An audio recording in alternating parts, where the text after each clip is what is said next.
একদম অরিজিনাল। এই যাচ্ছে আমাদের কলকাতায়।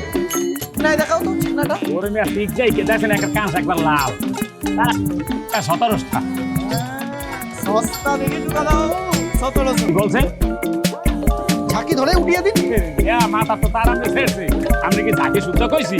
ওরে মিয়া এক পিসের দাম কইছি 17টা। এখন যেই বললুম ঝাঁকি সহ দিয়ে দিন, এখন বলছেন এক পিসের দাম 1700। কি করলেন বলুন দেখিনি? একটা সুস্থ মানুষ মাথা ঘুরছে। মাথাটা কিন্তু কচু সব। এখনই ভাত করা লাগবে না, আগে বাড়ি যেয়ে তারপর দেখবো। চা খেলি। হতে পারে, হতে পারে। নমস্কার। হ্যাঁ হ্যাঁ, এই আমরা কি দেবো? চা আছে? আছে। কত করে যাচ্ছে? 6 টাকা করে। দাদাবাবু কত সস্তা। কত বড় একটা গ্লাসে চা দেবে, মাত্র 6 টাকা লেগে দিন। ভুলেইতে আছে এত বড় গ্লাস না, এই গ্লাসের দাম 6